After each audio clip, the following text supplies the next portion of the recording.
Welcome to Focus on Liberia. You are watching another edition of Roundtable Africa. I am Sekou from Canada. Joining me is Edward Amara, my co-host from Sierra Leone. Amara, welcome. Well, thank you very much, Mr. Kelly. I want to sound a welcome message to each and every citizen or national being us across the globe. We feel very happy to organize another show today, and we believe that everybody will join us and us continuously to cope on with our programs and ensure that we disseminate informative things that may help to develop the quality of the show and also inform them. So it's a hot Wednesday. We welcome everybody. Thank you very much, Edward Amara. As you can see on the screen there, today's topic is civil society organizations in Africa. And we will be looking at a series of questions today as we discuss this topic. We'll look at the first question here. What is a civil society organization and who is a civil activist? Second question, we will be dealing with what are the functions of civil society organization in African democracy. We'll also be looking at what are the merits and demerits of having civil society organizations in Africa. And finally, we'll be looking at the main challenges and obstacles civil society organizations face in Africa. Once again, you're welcome. Edward Amara, looking at the topic that we have here today, civil society organizations in Africa. So it's a broad term. When you hear the word civil society organization, it's a generic term. People have different things in mind. What is the standard definition, or why are we even discussing this topic? First of all, civil society organization. Thank you very much. It is just like when you are talking about the word civil and you watch a society and you watch the organization, it's a kind of broad term that needs the attention of each and every one of us. Many a time we have been crying government down, we cry our institutions down, we cry things that should do things, should actually protect our life, enforce our situation. But these things are not really happening. That is why we want to discuss civil society organization.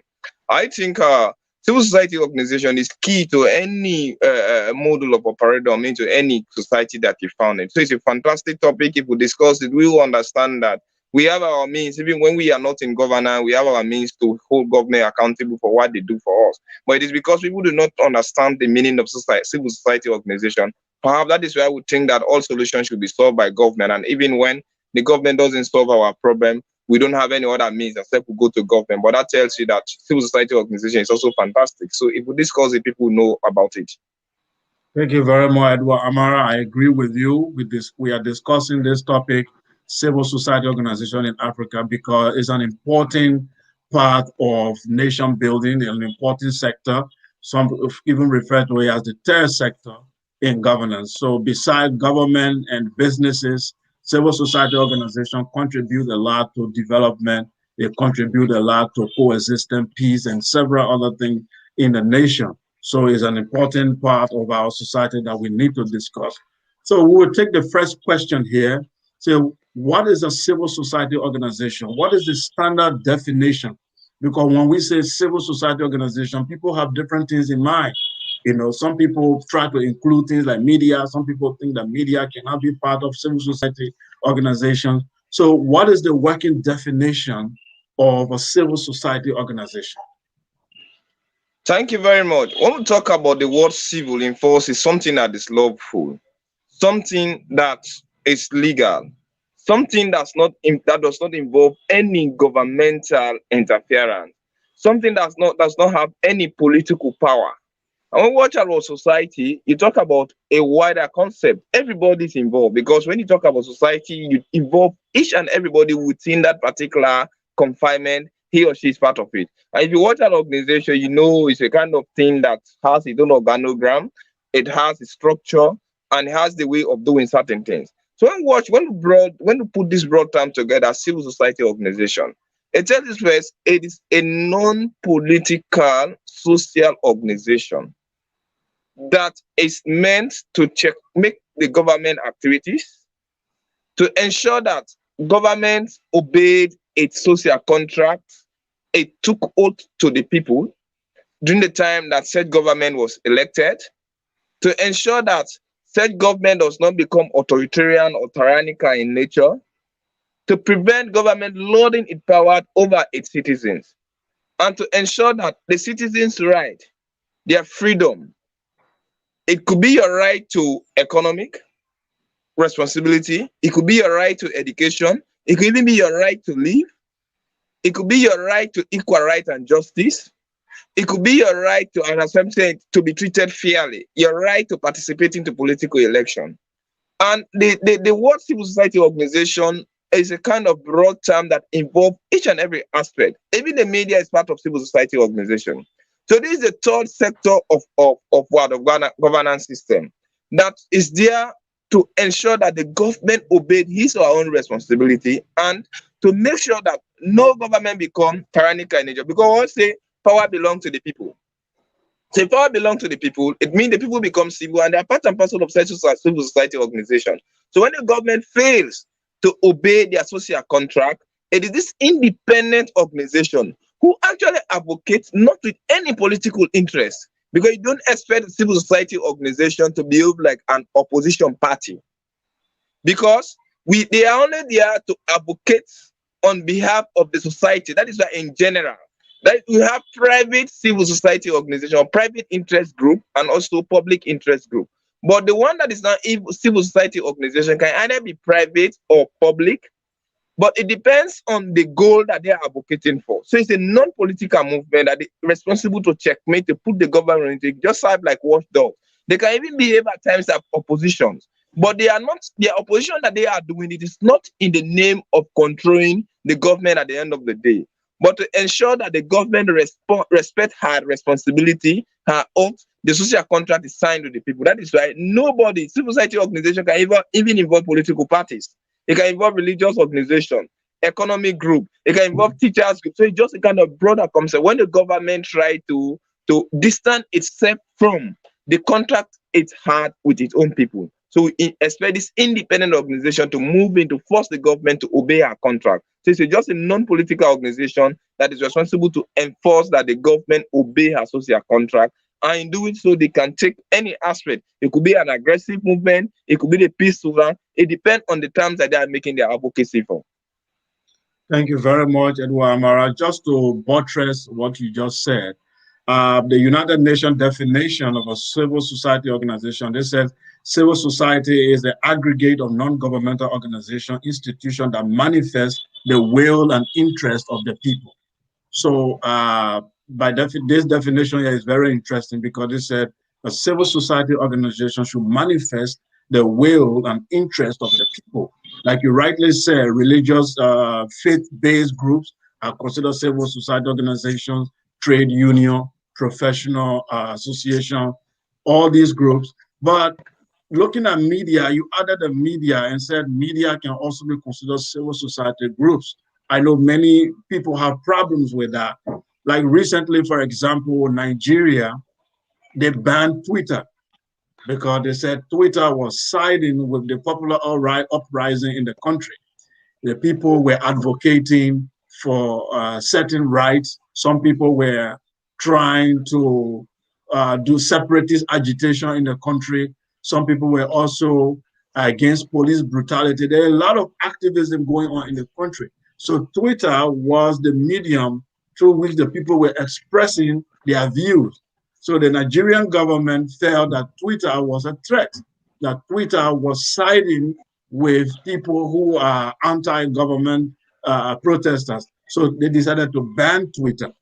So some might argue that the media is biased or media always takes side. So media cannot be considered part of a civil society organization. So what's your reaction to that? Because for me, I feel the role of the media have to be redefined because most of the time, even in Africa, we find state-controlled television. We find, like in Liberia, for example, we have the RBC. In other countries, you have state-controlled media, whereby whatever is said there is actually government propaganda. But they also want to be part of civil society group, even though they are funded by government. So how would you respond to that? Oh, thank you very much. I think the media is a key factor of civil society organization. However, you wouldn't blame the layman if he decided to label the media the other way. It is because of yellow journalism. We have media personnel who are propagandists, who serves as tool of the state. So we are watching at that is where we watch at independent, objective, and a media that is free from any political influence. The media is actually a key instrument towards civil society because you cannot manifest your interest without using the media. Even if you have a lot of civil activists who want to ensure that the interest of the people is being protected, is manifested into the public will, you cannot do such thing if you do not use the media. So we are watching that independent media that are, we have a lot of political medias in Africa. A lot of political media in Africa who are very, very government friendly and they only air government friendly news. This is the type of media they're all talking about. We're watching that independent media where yellow journalism is not the order of the day. So the media is very key. And when you watch at the Twitter, you may understand that Buhari decided to ban the Twitter in Nigeria, claiming that it is responsible for the circulation of infodemic, if not false news about the government news that are even dangerous. Yes, media is actually responsible to spread infodemic, but you must understand that most of the sometimes when you become a politician and you decide politicians sometimes become civil activists. And if a politician becomes a civil activist, he's going to take up a kind of propagandist rule, and you do not expect him to express independent opinion on such media. And Facebook, Twitter, WhatsApp, and whatsoever, even this electronic and print media are definitely responsible. Sometimes they share infodemic. But the media, when we talk about media, we talk about independent journalism that are responsible to manifest the public interest, that does not have any political undertone. What happened in Nigeria was just a simple manifestation. And you may not even judge them. We cannot use the blanket time to judge it. I may not even say Buhari was very right to ban Twitter, because there are times when when the truth become dangerous and it become brutal with it, the government will definitely go against you. Because we all know what Buhari, it's very rare. It's a kind of rare statement for you to watch Big Brother Nigeria, for Buhari to come out publicly and use the same media to say that he has accepted the fact that he's failed Nigeria. That was a very public thing, because he failed Nigeria in essence. Yeah, when he took over Nigeria, he promised then that in the space of 1 year time, he's definitely going to end Boko Haram attack into Nigeria, or just try to delete the terrorist group out of Nigeria. And we are seeing the Boko Haram is definitely booming into Nigeria. So he accepted the fact that he has failed Nigeria. He's also responsible for the problem in Nigeria. So it depends on the aspect, but the media is very key factor. In fact, the civil society organization cannot achieve their goal without using the media. They can't. But all we want, the media should be independent. They shouldn't be state-sponsored media, because in every country we have state television, we have state radio station. That is why we need independent radio station. But we do not need politicians to come and establish radio station and expect such radio station to become independent. So we need independent radio station that are free of any political bias, entertainment, or view on it. Thank you very much, Edward Amara. The takeaway here: civil society organization has to be non-for-profit, has to be non-governmental, and it has to be solely for the interest, to manifest the interest and the will of the people. So the role of the media there remain still debatable, because some people feel media always protect the interest of certain individuals or groups instead of the people. So let's deal with the second question here, which brings us to what are the functions of a civil society organization in African democracy? So we already know what the definition of a civil society group. Now, what are the functions? What are the roles they need to play, and what are the things they are not supposed to do? So what are we supposed to point out and say, this is where civil society organization function? Because, for example, we've seen some civil society groups being involved in a lot of problems. For example, I would say the issue of birth control, which the Western countries are imposing on Africans. They decide that, look, we feel the African population is increasing and we don't like it. And then we are sending these civil society organizations, NGOs, to Africa to make sure that they help to reduce the birth rate of Africans. to make sure that African women don't have much babies. So we have these civil organizations from the Western world bringing the Eurocentric propaganda to impose it on Africa. So people are wondering, what is the function of a civil society organization? Is it to be carrying propaganda of certain institution or multilateral corporation, or they are actually there to look at the reality of the interest and the will of the people on the ground?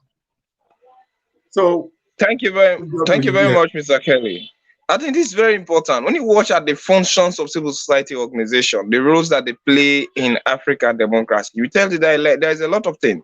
In the first place, let us accept the fact that we are Africans. We have our own culture.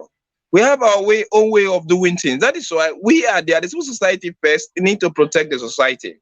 And protecting the society means the respectability of such people need to be maintained. And we must understand that each and every people has their own culture, their tradition, their own way of doing things. So to be civil and you want to protect that society, we have a lot of things because we have certain things that should be done and those things should be maintained into society. Because as you rightly said, most of what is happening to Africa today is foreign domination. Most of what we are practicing today have never been part and parcel of Africa. And if we keep on practicing those things, it's like we are abandoning our roots and assimilating certain things that does not actually belong to us. So civil society will come in. I think before this time, we have heard on numerous occasions there are certain cultural practices in Africa that are no longer going on. We expect that civil society to come in because if we are losing our culture and our own tradition, it means we are losing our identity as a people. We expect civil society to come to even protect the ATR or the African traditional religion. Or not all aspects. We believe that if you want to become a Christian, you should. If you want to become a Muslim, okay. If you want to become a Hindu or Buddhist or whatsoever, if you prefer to remain a typical or traditional African, it is your own responsibility. And civil society will come in to tell you that those people have the right to live the way they want to live, as long as it's law abiding and they are not practicing anything that is against the norms and culture of the society, because that is what identify us to be. So the roles they are so difficult to define that they involve into every aspect. That tells you about the civil society organization has something to do with our tradition, our culture, our way of life. And the civil society organization also involved into political activities. They are not politicians, but they ensure that they respect, because just take a common example. What do we expect our government or our opposition leaders to be doing is to be checking the functions of the government to ensure that that government respects the contract that they signed initially with the people. But when the government fail and they see opposition political parties collaborating with the government of the day to ensure that they inflict punishment on their own citizens. So we expect civil society organization that may come in independently. They are not elected a member of parliament. In parliament, where you will give them brand envelope to support the government policy of the day. No, civil society organization do not. That is why they can either be public interest or private interest. They can either be something that is for public or something that is for private. The one that is for private, we expect that the government to say, you are not an elected politician into parliament, for goodness sake. We are in the government of the day, is going to bribe you with certain amount of money to ensure that laws are being passed into the state that are not in favor of the of the citizen, and they give civil society organization do not act so.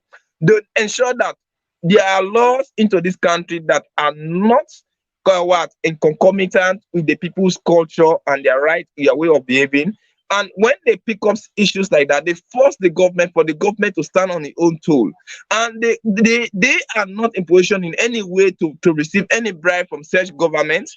And they are not there to collaborate with the government of the day, but they are going to ensure that they enforce the government, or they force the government to respect their social contract. When people's rights are being deprived into a state, we expect civil society organization to come in. That is why the latest result in they have the Public Service Commissioner, and some people in some countries they call it the Ombudsman. This is a kind of government branch or a government officer that check into the activities of public organization, and to ensure that if there is no justice be done into the judicial system, the civil society organization come, they enforce that justice must be done, and it must not only be done, but it must be seen to be done. So they are independent, they are non-governmental organizations, they are religious group, they are trade organizations. So they come together, they are just a kind of embodiment of each and every aspect of the society that we force the government to obey our own contract. So even when certain groups, let's take a more example.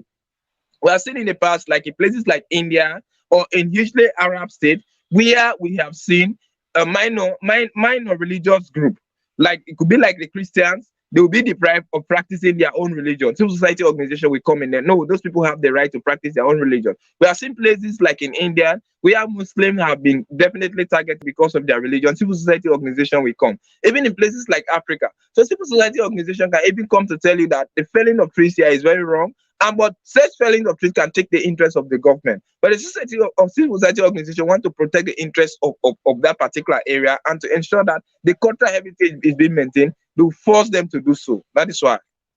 Thank you very much, Amara. Then to buttress what you just said, from the United Nations definition that we just gave, that the the job of civil society group is to manifest the interest and the will of the people on the ground. So when we look at African society today, the interest of our people is that they want education, they want food, they want security, they want good governance and transparency. And transparency is there simply for government to follow the rules set by the state, the rules and regulation, the democratic rules that are written down for government to respect those rules. They want security, they want protection, they want food, they want their rights to be respected, social justice. But the civil society groups we have, especially these international ones, the NGOs, they are focused on female genital mutilation, which is a problem, I believe, that people need to look into. They are focused on gay rights. They are focused on non-essential issues, okay?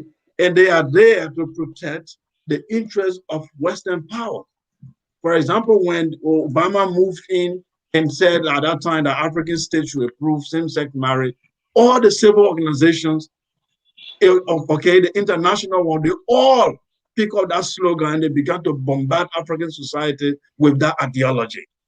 And they penetrate our societies with Western values. They impose their values upon African people in the name of advocacy, in the name of civil rights organization.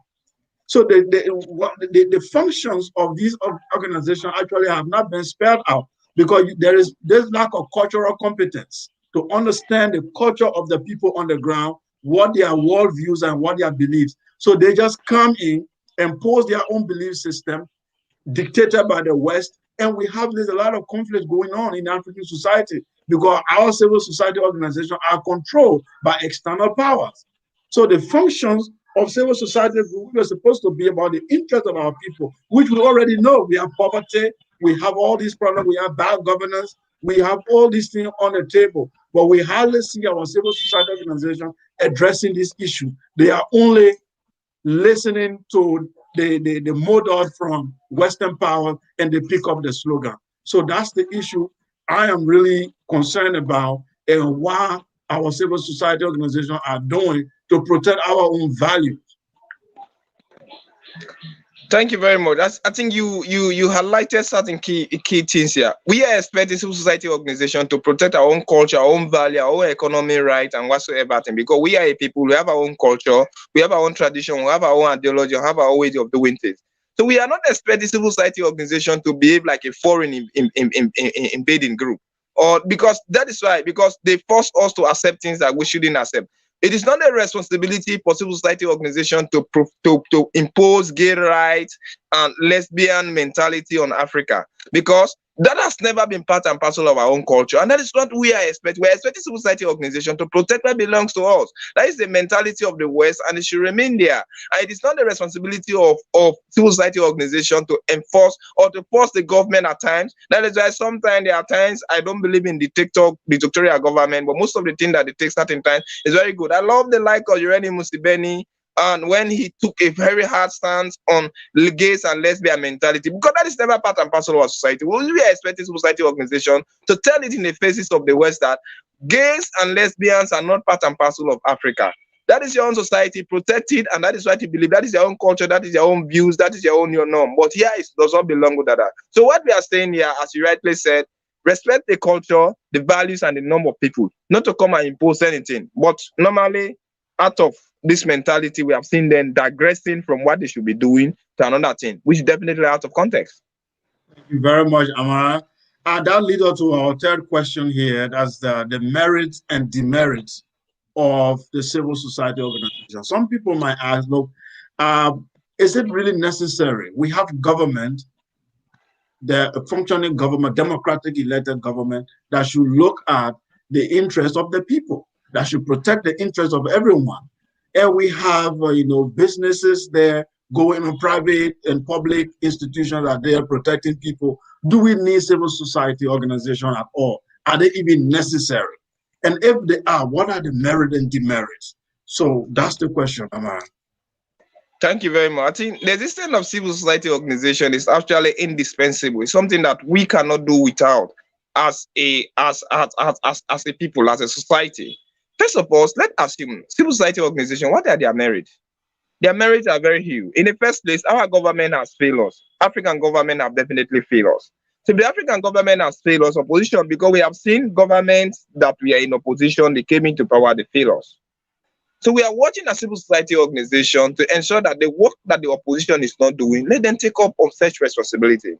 We have seen how we always try to, because irrespective of how you watch at it, you watch at Africa believes in certain things. We have difference between our governance and, or we're good governance at the same time democracy. We have seen our government using the path of democracy to come into power. But when they assume power, they behave dictatorial way. So we expect that civil society organization to checkmate the government, what they are doing, what is not wrong, and what is not right. They enforce that right thing should be done and the wrong should be wrong and the right should be accepted. So these are some of the merit. They checkmate the government, they ensure that they protect our own culture and tradition, things that the government violates, they ensure that those things are actually implemented into the state, they ensure that the government obey the rules or they respect the constitution. They ensure that the lays with the layman, because they will inform you, because they monitor the government and also they monitor the citizens, right? So expect civil society organization to act as a balance between the governed and the governing body, where they will tell the citizen what are the right things they should do and what the government should also do, and what are certain things that should be done to ensure that the government obey her responsibility and right. And if the government fails to obey their right and responsibility, what should the layman do? So these are some of the things. Without civil society organization, people cannot be informed. People cannot be carefully educated on what they should do and what they shouldn't do. Most of the time, people even think that as long as you are not in governance or you are not a police, you are not a soldier, you are not a teacher, it means you do not have the right to protect government property. Civil society organization will involve to tell you that the government has right. Okay, you have right, but you also have responsibility. For each right that you're enjoying, you have responsibility towards the state. As a good citizen, you must maintain your responsibility. And government actually do not have those time. We have seen this on numerous occasions. Government will only come in. When they come in, that will be the time they want power. But immediately they assume power, they forget about informing people. So civil society organization, they are just like preaching the balance between the government and the government. That is right. I agree. And I totally agree with you there, Amara. The merits here for me, really, I look at the issue of social justice, accountability and transparency. Governments, when we elect people into public office, every government comes with their own ideology. And they are this ideology to govern some time on certain key areas, and they leave the rest of the area, the other groups to be vulnerable. So, for example, when you have government that comes to power with certain, like Liberia, for example, it's a pro-pool and what have you, and they are focusing with their partisans and what things they want to do. So, in the country, you have certain people that are marginalized. You have certain people that are going through, because of their social location, they are facing a lot of problems. So the government will not publish data against itself. It will not publish a data and say certain people in this certain rural area have short water supply. Certain people in the other area are not getting these basic amenities. They will never publish those things because they want good image of their government. They want to be seen in positive light. So for that reason, they will compromise the data and make it appear as if everything is going well. But the civil society organization will be objective enough to publish the real data and say, this is the level of poverty we have. This is the level of unemployment we have. This is the problem of housing we have. This is what we have in the rural area. So by bringing that to the public knowledge, then it puts pressure on the government to do more. So they bring government attention to these things, and they make all the public to be aware that this is what is going on in the country. That's why it's very important for the civil society organization to function independently, not to be state controlled, and to be free from any kind of propaganda or private interest. Because if they are objective enough, then they will be able to give a transparent analysis of what is going on in the objective analysis. And that will help the government itself to see, to self-evaluate whether what it is doing it well or not. So, for example, the Red Cross, okay, for example, like what is happening in Nigeria when you listen to during the protests, they shot people at the toll gate where hundreds of people died. But the government said that nobody died. There were just a few people injured. But when the civil rights society organization did their own investigation, they came out that a lot of hundreds of people were killed. Now, human rights groups have to come in also and say, no, people have to be held accountable. If people, when there is such type of indiscriminate killing, extrajudicial killing, so there has to be justice. So that's how they pressure the government. But if you leave the government alone, they will always do things that favor their ideology and their philosophy, and the people will suffer a lot. So civil society organizations are actually good because they act as mediators between the people and their government. So I think it's very, very important that we have civil society organizations, but they will always be free from foreign influence or from state control. So if that happens, I think we will enjoy some of the great ideas that civil society organizations are bringing to the table. So we will take a break, and then when we come back, we have two more questions to deal with here. We will deal with the challenges that civil society organizations face, and we'll also be looking at how civil society organizations can be apolitical, can be free from political influence and order. So we'll take a short break now, then we'll be back. At Focus on Liberia, we discuss everything Liberia, from education to politics, arts and culture, entertainment, agriculture, history, religion, family, and technology. Focus on Liberia uncovers and showcases the best of Liberia and shows the world the truth about Liberia. We educate, elevate, and promote all things Liberia. We conduct interviews, panel discussions, debates, and more. Tune in to Focus on Liberia on Facebook and YouTube and be a part of the stories that make up the news.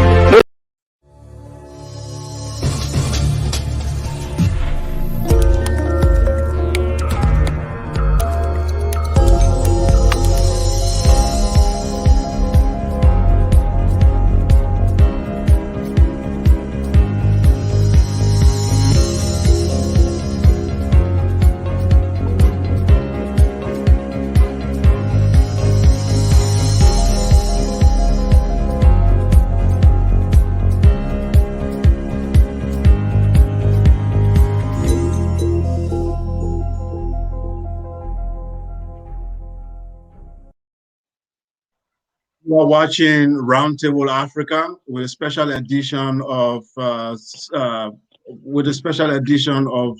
Africa. You are watching Focus on Liberia, actually, with a special edition of Roundtable Africa. We are discussing the topic civil society organization in Africa. I am Sekou and I'm with my co-host Edward Amara, and we are dealing with the second to the last question here. What are the main challenges and obstacles of civil society organization in Africa? Amara, we know that we have government that appear to be democratic, but we know that a lot of things going on in Africa, how civil society organizations have been harassed with the obstacles they face. They face a lot of problems. We've seen media houses being closed down. In Liberia, for example, we've seen some radio stations that are not government friendly being closed down. We've seen so many civil society organizations being, closed down. Some people have been arrested, in jail. A lot of challenges for civil society activists and civil society organizations. What are some of the obstacles today that you think that are facing contemporary civil society organizations and civil activists as well as individuals? Oh, thank you very much. I think when we watch at the challenges, they are very huge, very, very huge, and some of them are even predictable.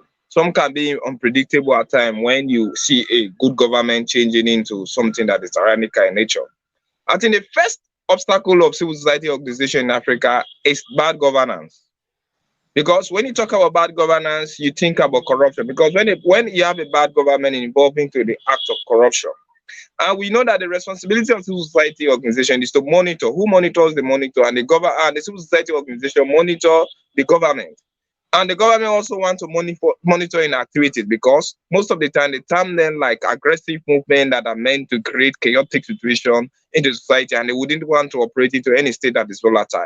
So one of the greatest obstacles I initially mentioned is when you have undemocratic government, where they try to make the ground or the playground for civil society to become so unhealthy, so chaotic, so volatile, and so unpredictable for anything.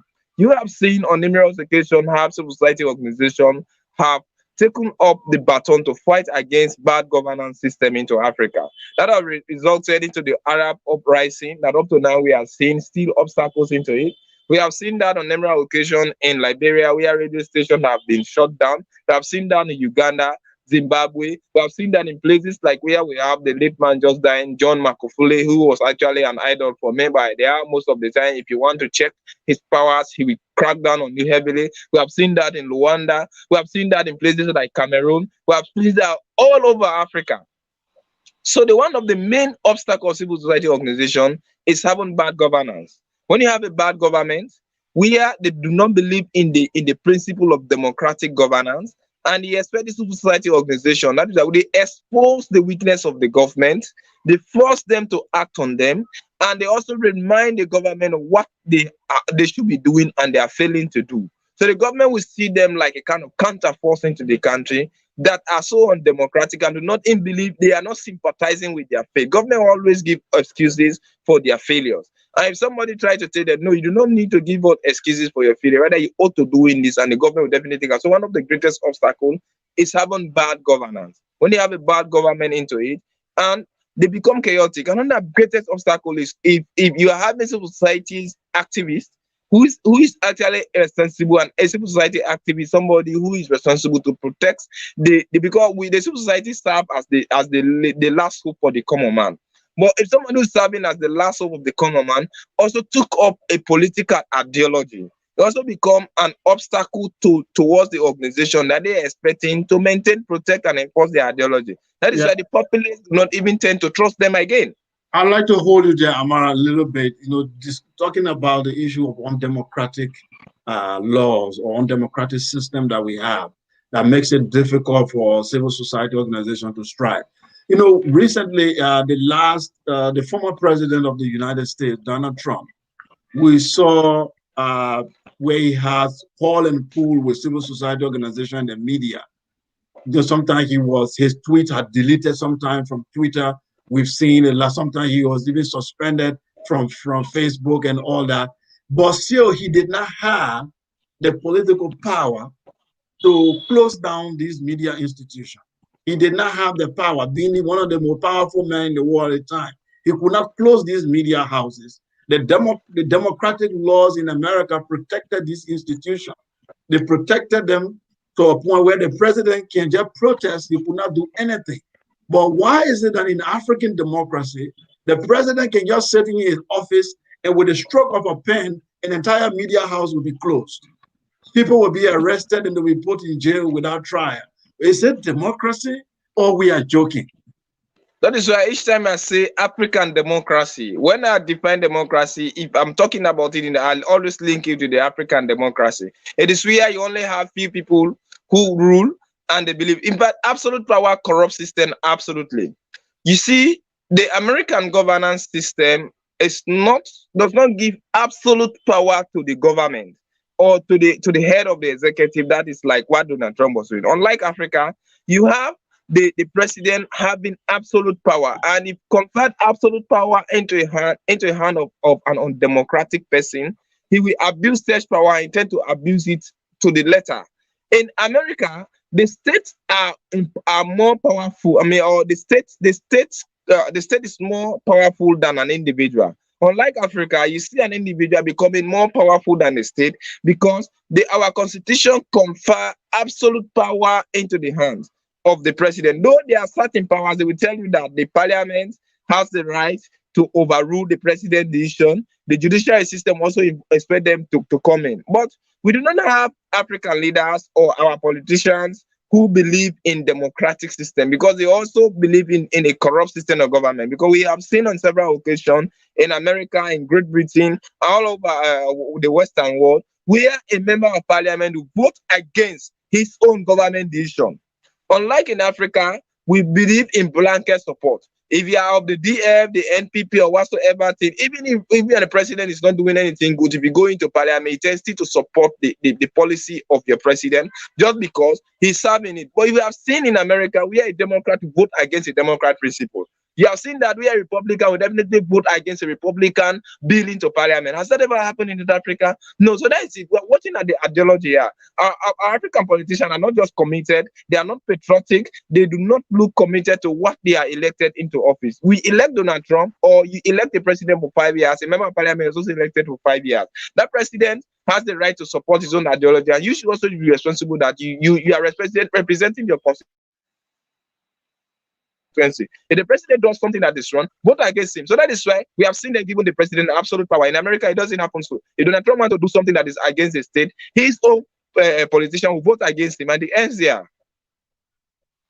Yeah, thank you very much, Amal. Obviously, it's the issue, the power of the brown envelope that I always say. It's the power of brown envelope that have corrupted our democratic institutions. Because why? Sometimes the Constitution are beautifully written. Sometimes it's not the lack of laws that are the problem. The laws are there, they check and balance of power. But suddenly the president become an emperor. And people that are supposed to check and balance his power, they are actually in his pocket. So it's the power of the brown envelope, lack of integrity, lack of love for country, patriotism. These are some of the things that's happening because why will a president just wake up and close down the media house? There should be process to that because these things should be protected by law. It should not be by the stroke of pen of a president. If that happened, then no one will speak against the president. And if nobody can speak against the president, then the president is a king. And if he's a king, then there's no longer a democracy. There is no need to vote. We just need to go crown the king. You see? But if we say we are in a republic, then we have to play by the rule. So actually, it's a big obstacle for civil society organizations to function in such climate.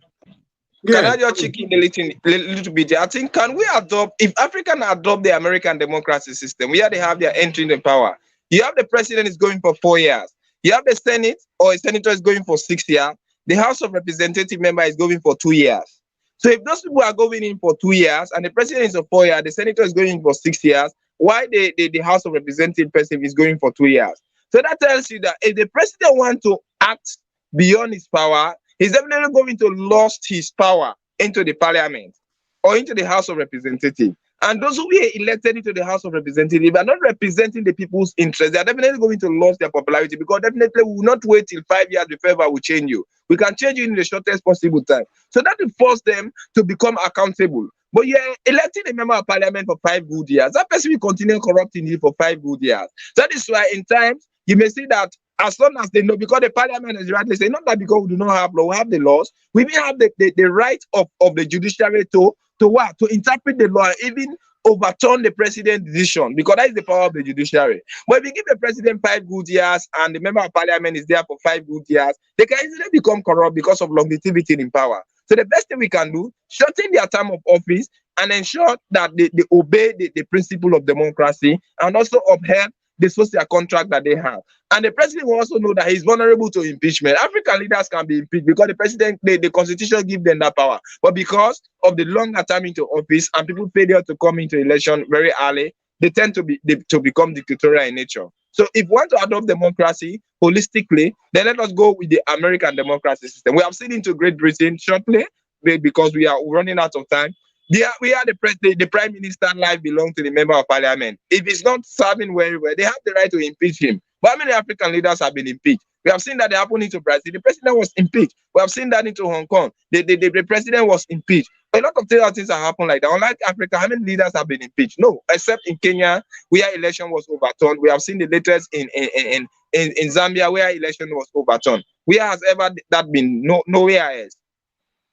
Thank you very much. Just before we move on, I would like to just buttress what you say. Even one of the obstacles facing civil society group also is the issue of foreign donors, because most of the money that the civil society organization need to function come from outside Africa, come from people who donate. How many Africans donate to civil society institutions? So it is foreign donors, foreign organizations that donate. And these foreign organizations have foreign interests. So their interests come with their money, and sometimes it's difficult for our civil society organization to function in the interest and the will of the people.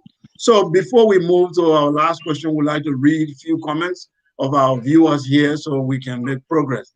From Alexander Boniface Emmanuel, he says, so from your explanation, how can we differentiate the difference between democracy and civil society, he meant, I think. Thank you, Boniface. Tano Gibson, he said, we are a global family. We are not isolated from the rest of the world. So our tradition will always be examined, monitored, scrutinized. Tradition is just a way of life. Anyway, so there should be changes if our tradition is harmful to certain members of our society. Most of the time, we are either making a moral or legal argument when it comes to social issues like abortion, gay rights, if a Muslim woman should get married to a non-Muslim man. In a country like Liberia, you have to find, well, I think, you have to, okay, I jumped that comment there. You have, okay, I've gotten that comment. I understand what you mean, Tano Gibson. I think we'll address that very shortly. Okay, I think that's all for the comments. So, Amara, if you can say something about those comments. The other brother said, look, so from your explanation, we can differentiate between democracy and civil society. Where I would like to deal with the second question there, where the brother said the issue of tradition, protecting our value, is that we are living in a global village. Our tradition have to be challenged, and we cannot always say that this is our tradition exclusively. And sometimes he also said something very important. He said we make moral argument when we say, why do people talk about gay rights and what have you? So those arguments are more moral argument connected to religion. They are not legal arguments. So what would you say to that? Because for me, I believe he said two things there. First, about the issue of tradition, being challenged. That I agree. But I disagree when he said we are in a global village. When you say we are in a global village, then who is the head of that village? You want to make the European the head of the village, or you want to make we African the head of the village? We have our own values. Every society has its own value, and your values are what make you a human being or a group of people. So you cannot overlook your value and say we live in a global village, meaning what? Who is the head of that village? And what value should be used to govern that village? That's the question. Yes, our values should be challenged, but it should be challenged within our own paradigm. It cannot be, we cannot use a Chinese paradigm to challenge the African worldview. If you do that, then there will be a clash. The European will not scrutinize their society based on Chinese value. If they do that, there will be a problem. So they have to always self-examine themselves based on their new understanding of things, not based on the Western understanding of things. When we talk about tradition, we are talking about the innovation, the uninterrupted innovation customs of our people. Yes, some of them are bad. We can self-critique ourselves. We can look for logical reasons why we need to change those things. We can convince our own society, give a logical reason why we need to do it. But we cannot implement it because London says so. We cannot do it because UK has ordered us to do so. We cannot do so because Americans are doing it. What if they are in the wrong? What if they are in the wrong? They say birth control. We all say birth control. But you don't understand that our continent was depopulated. That if today, the only reason why we're talking about population issue in Africa today is because we don't have factories. If we have industries, factories, the people are working, we will even be looking for immigrants to come to work. We will not be enough. It's a continent that has been depopulated during slavery. So don't even talk about population is too much. Those who are saying our population is too much are people who don't live on our continent, who are examining our continent from their own reality, not from our own reality. So it's important that we put our values first. The issue of making moral argument instead of legal argument, I will give you that. I think when it comes to the issue of gay right or whatever, yeah, those are moral arguments and they are not legal arguments. But we should also understand our values are part of our morality as well. So I think you can add to that, Brother Amara. Oh, thank you very much. Let me just start it from the beginning. There is a difference between civil society and democracy. Democracy is just the government of the people, by the people, and for the people. Civil society deals about the entire society, and it tells you that things should be done civil. The right, moral responsibility, cultural, religious, and whatsoever values should be definitely maintained. So democracy is strictly dealing about the government, while civil society are dealing about the general aspect of the society and what identify them as society. As towards what you are saying, I think we need to be identified as a people. Why do you think they refer to us as Africans? You say this is an American, this is a European, this is an Asian. So all of these things. It is because Asians always are. Have you ever seen the Asian culture? Have you ever seen the European culture? Have you ever seen the American culture? So in Africa, as the right place say, we are a people, we have our own rights, we have the right to our own values, our own custom. So the word being a global village does not mean that people should come and dominate what has been existing. We can accept them as people and they can live among our midst and they have the right to practice their own culture and own tradition. But that doesn't mean that they should force us to delete our own culture, our own tradition. That's the foreign imposition that we are refusing not to accept, and we never accept it because we want to be identified as a people. It is the responsibility of an African to live in the African way, a typical African mentality. That should not be frowned out. God are those who told you before this time they tell you that the African culture and way of life is barbaric. No, that has never been so because it's a very civilized one, and they just tend to term it to suit their own comfort. So let's accept the fact that we are Africans. Thank you very much, Amara. That brings us to our last question here. How can civil society organizations remain strictly apolitical in African political fray? So I think we touched on it in the beginning, but we didn't go in depth. So apolitical, that is being non-political, not being involved in political activities.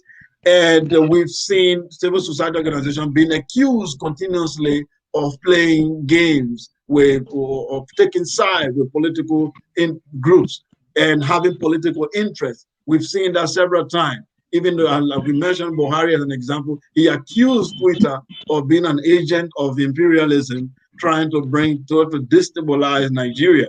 And Twitter denounced that claim. We've had media houses being used by other opposition political parties to kind of tarnish the reputation of the government. And we've even seen several activists being part of opposition political parties. They said they are several activists. They said they are speaking for the people. But then you find them having dinner with opposition political parties, which make them become suspicious to the government. So how can civil society implement their policies and their plan without being involved in the political problems of the country? Thank you very much. We are running out of time. I think the first thing is that let there be free and fair democracy into Africa. And we should understand that civil society organizations should perform their role without having any political ambition. We have seen on numerous occasions, or even in the past, where civil society members have expressed serious interest for governance. We expect civil society organizations, especially the activists, to be morally of standard. We should expect a civil society member to be given a political position and he or she turn it down. Unlike in Africa, we have seen civil society organizations very friendly with government policy. It is not their responsibility to justify government policy, but to question it and ask the government for justification. But we have seen civil society organizations going on media to justify government policy. That is actually wrong. We are expecting society organizations to have independent funding. They shouldn't depend on foreign donors. We also expect society organizations to remain strictly apolitical by not accepting foreign donors that may have implication on their own culture. And no civil society organization should be government friendly. Let them be there. I'm not saying they should be anti-government or against the government principle, but they should be there to ensure that the good things are done and the bad things are eliminated. And no civil society member should be caught in support of government policy. And at the end of the day, I think there should be strict thing. There should be a code and conduct of the civil society organization that should strictly be upheld. No civil society member who is caught associating him or herself with the government should be allowed to continue holding his or her own position. But we have seen in the past, we have media houses claim to be civil society members, and at the end of the day, they become government friendly. So I think let them identify themselves. They should stop holding bribe. They shouldn't be government friendly, and they should not have any political ambition. As long as they do not have political ambition, definitely they can do their job. But any civil society member who comes within the organization with an undertone of political organization that I want to lead, give me the power. I'm serving as a civil activist, I become a politician, I will definitely go bad. They will tend to abuse them power. So people should also learn to trust them, and they should also see the people friendly. Thank you very much, Amara. I couldn't agree with you more. Civil society organization definitely should be involved in the issue of transparency. They should encourage dialogue, and they should be consultative, consult the people that you are trying to help. Involve the grassroots, involve the people, have the cultural competence, understand first of all how the people view reality, what is their understanding of what is. You should not impose your own view on the people, so you are not helping them, because you are supposed to manifest the interest and the will of the people, not impose your interest and your will on the people. So civil society group should be a platform to dialogue, and they should always be transparent. When they publish data or whatever information they want to publish, it should always be truthful. It should be based on facts. It should be scientific. It should not be on hearsay. It should not be based on political scheming. So when they do that, then they create suspicion. But when they are always transparent, when they are open, when the people are always first and not their own interest and not protecting foreign interests, then it will be better. So we, most importantly, Africans themselves should be involved in the civil activism, in civil society organization. We shouldn't allow foreign powers to come and do it for us. We ourselves should be involved in civil society organization, building NGOs to help our people, because we understand what they need. We understand what they want, and we understand what is necessary. So we ourselves should be involved in a lot of stuff, counseling and other things. We cannot allow everything for people to come from outside to do it for us. When we have the competence, we have the people to do this for us. So when we can do it for ourselves, then it becomes very easy, because we have the cultural competence. We know what our people need. We know our culture. We know how to communicate with our people. But when we allow people from outside to come and do this thing for us, then what we expect is that there will be some kind of a clash of culture, there will be foreign interest, and at the end of the day, they can even destabilize an entire state. So that can happen as well. So thank you very much. Thanks to our viewer. We will see you again next week. Next week, Wednesday, 1 p.m. Eastern Time. I will be joining you again with my co-host Amara from Sierra Leone. We thank you for joining us always on this platform, and we are grateful. Thank you. Good night. Close here. We are Labira. Labira is our home. Labira people.